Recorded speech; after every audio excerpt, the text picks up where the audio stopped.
Assalamualaikum warahmatullahi wabarakatuh. Perkenalkan, nama saya Merly dengan NIM C0EN02330 dari Prodi Keuangan Daerah kelas R002.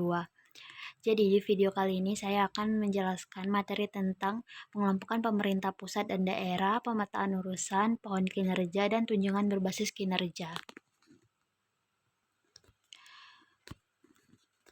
Masuk ke pendahuluan, integrasi pengelompokan antara pemerintah pusat dan daerah merupakan langkah penting dalam meningkatkan efisiensi dan efektivitas pelayanan publik. Melalui pemetaan urusan dan pengembangan pohon kinerja, kita dapat memastikan bahwa setiap tugas dan tanggung jawab terdistribusi dengan baik. Oke, lanjut materi yang pertama, yaitu pengelompokan pemerintah pusat dan daerah. Pemerintah pusat dan daerah dikelompokkan berdasarkan urusan pemerintah yang mereka selenggarakan, yaitu pemerintah pusat menyelenggarakan urusan pemerintahan di tingkat nasional. Pemerintah pusat terdiri dari presiden dan para menteri. Pemerintah daerah menyelenggarakan urusan pemerintahan di daerah masing-masing. Pemerintah daerah terdiri dari pemerintah daerah provinsi dan pemerintah daerah kabupaten dan kota. Pemerintah daerah diketuai oleh kepala daerah seperti gubernur, bupati, atau wali kota, dan dibantu oleh Dewan Perwakilan Rakyat Daerah atau DPRD dan perangkat daerah. Lanjut ke materi yang kedua, yaitu pemetaan urusan. Pemetaan urusan adalah proses identifikasi dan pengelompokan fungsi serta tanggung jawab pemerintah. Dengan pemetaan yang tepat, diharapkan setiap instansi dapat menjelaskan perannya secara optimal dan masyarakat mendapatkan manfaat yang maksimal dan layanan yang diberikan. Nah, pemetaan urusan ini bisa kita artikan sebagai pembagian tugas kepada pemerintah pusat dan daerah. Jadi mereka itu sudah ditugaskan dengan bidangnya masing-masing. Misalnya gubernur tugasnya buat apa dan lain-lain gitu. Jadi bisa tugasnya itu bisa diuraikan sedemikian rupa sehingga masyarakat itu bisa merasakan manfaatnya.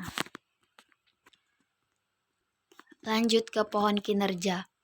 Pohon kinerja adalah alat yang digunakan untuk mengukur dan memantau kinerja instansi pemerintah. Dengan pohon kinerja, kita dapat mengidentifikasi indikator kinerja yang relevan dan memastikan bahwa semua sasaran dapat dicapai secara efektif dan efisien.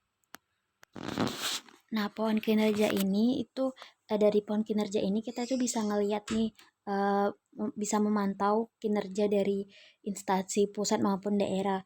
Jadi kita tuh bisa tahu yang mereka kerjakan itu sesuai tepat sasaran atau tidak, dan dikerjakan dengan baik atau tidak.